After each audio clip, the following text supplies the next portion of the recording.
Hi everyone, I'm just narrating a few presentations I did for an assessment workshop where some faculty and I got together to think of clever ways to do assessment at the program and institutional level. So I'm just going to make the presentations as I gave it on that day of the workshop. So the big question of assessment is always what knowledge, skills, or abilities are students taking away from their time with us? That's what learning outcomes are.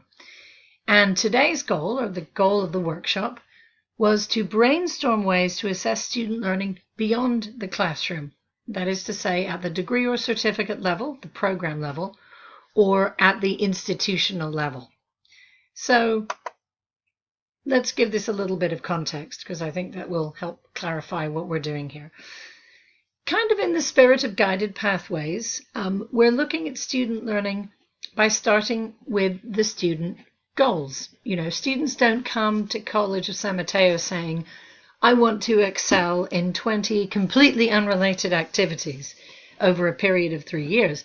They have some purpose. You know, they want to get a degree, they want a particular job, they want to transfer. So they've got particular goals, and we have got goals for them too.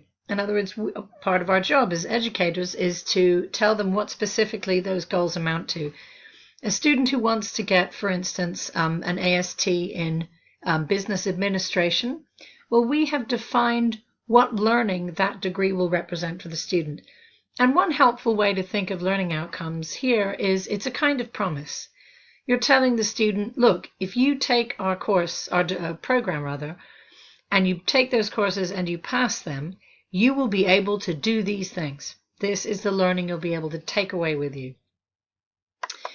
We also, because we're a post-secondary education, have learning goals or outcomes that we've defined for students that they may or may not care about, but which we have decided are an essential component of a post-secondary education. And by we, I don't just mean CSM, obviously, I mean the Ed Code and the, State Academic Senate and basically the whole establishment of higher education. We have got learning outcomes that we have defined or the skills and knowledge, habits of mind, whatever, which we think students ought to take away with them from a sustained course of general education studies. So you've got your program goals. You're going to get a business degree, and you know that that's going to mean certain knowledge or skills. But also, if you're getting a degree, your general education component needs to have purpose to it. If you're taking a pattern for transfer, that transfer pattern is supposed to amount to something coherent.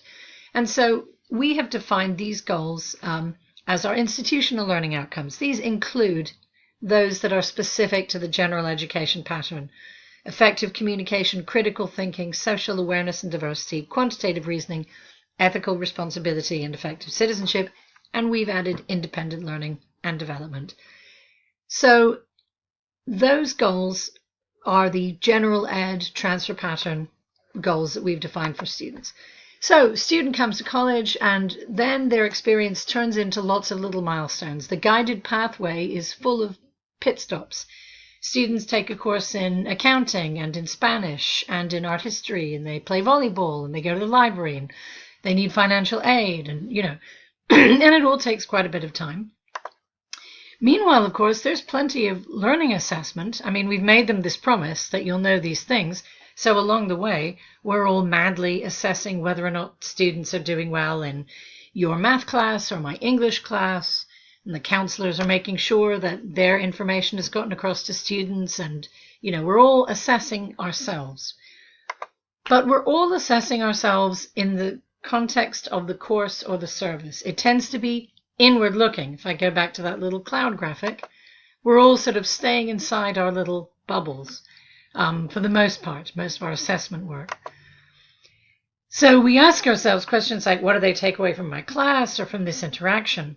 But we're not really finding ways to collaborate. And I'm just pausing here to give you a beautiful John Donne quote. No man is an island entire of itself. Every man is a piece of the continent, a part of the main. Therefore do not send to know for whom the learning outcomes toll. They toll for thee. But it means that it would be helpful if we could find a way to go beyond our bubble.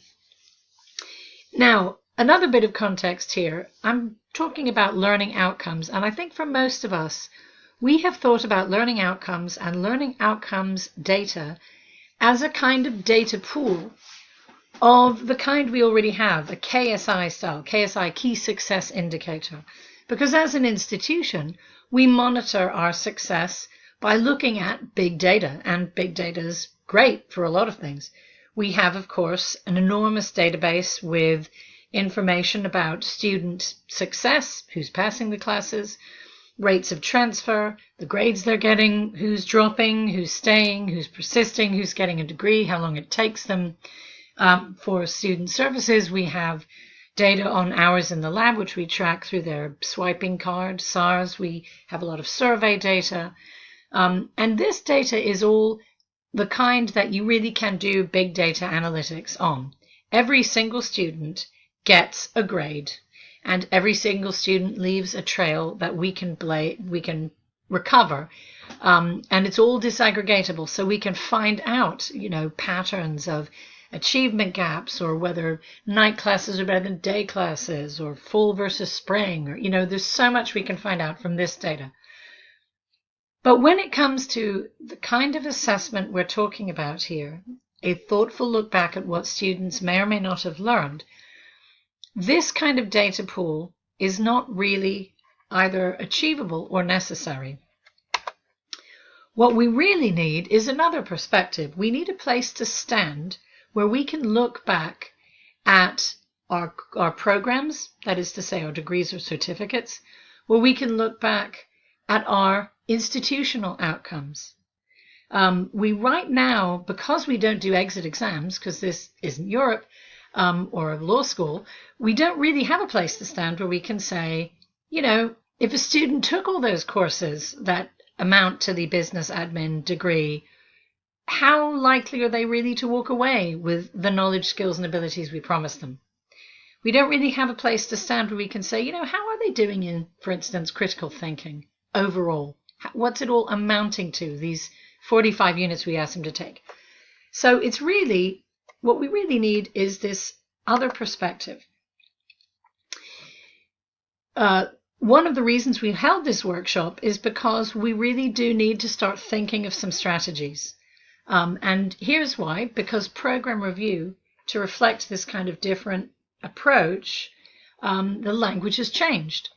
It's changed in a number of ways, but as far as assessment is concerned, there have been some changes in program review, which I think a lot of faculty, I'm hoping, are going to find a good thing, but might at first require a bit of help. So the old program review assessment language, as those of you who've done it will know, focused really on course level SLO data.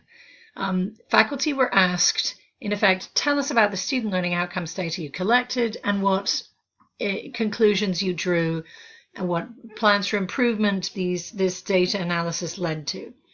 And it was all course level. And the rule of thumb was that we needed to assess every course at least every 3 years. So it was really like an audit. It really served to audit courses. And it served to audit courses and services. It wasn't that helpful for finding out about how, for instance, your business admin degree was doing. It was helpful for finding out how Business 100 was doing, although I think a lot of us felt we already knew, because it kind of duplicates what happens when you grade, when you focus on course level assessment. But in any case, it didn't really give you a place to stand for that new perspective. There was also a question on old program review, which asked about how our courses were supporting institutional or general education outcomes. And most of us felt the answer to that was, I don't know, really.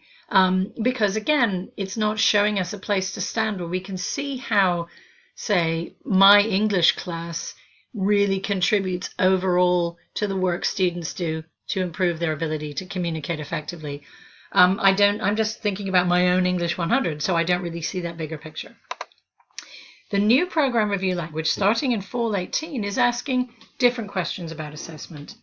It asks, first of all, tell us about your degree or certificate. How's it doing?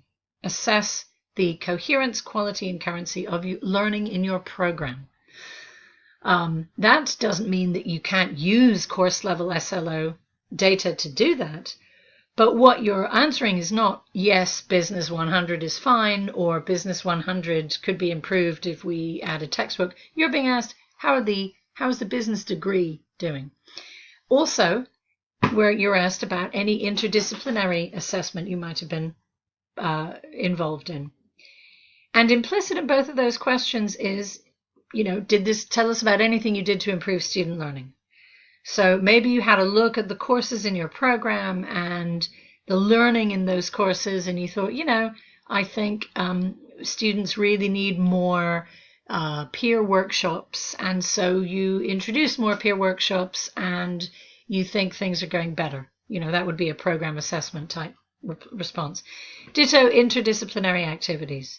We joined forces with 3 other faculty who are doing something that supports quantitative reasoning, one of the institutional outcomes, and we discussed what we were doing, or we normed an assignment, or we did some activity that helped reinforce interdisciplinary learning. But it's really an emphasis on doing things and focusing on students in the classroom. Now, I imagine a lot of people are thinking, help, because it sounds like a ton of work, it sounds different. There's, of course, a raft of difficulties in assessing degrees. After all, we can't track the actual students who take the degree for the most part, because they often don't declare it until they're practically leaving our classes anyway. Often, we don't give that many degrees. It's not even really our big focus, which is not to say we shouldn't do it, but, it's certainly in a department like English or mathematics, everybody takes our courses. Very few people take a degree with us, but we are really responsible for heavy lifting in the general ed. So that's the goal of this workshop, was to come up with clever activities that would help faculty think of clever ways to take a snapshot of student learning in a degree or certificate, in institutional outcomes. And these are activities that faculty could do themselves, just like in a division meeting or a department meeting or at a flex activity, or we could organize the flex activity at the college level, and faculty could simply participate and get this done that way. So again, that was the goal of the workshop, to brainstorm ways to assess the quality of student learning beyond the classroom at the institutional and degree and certificate level.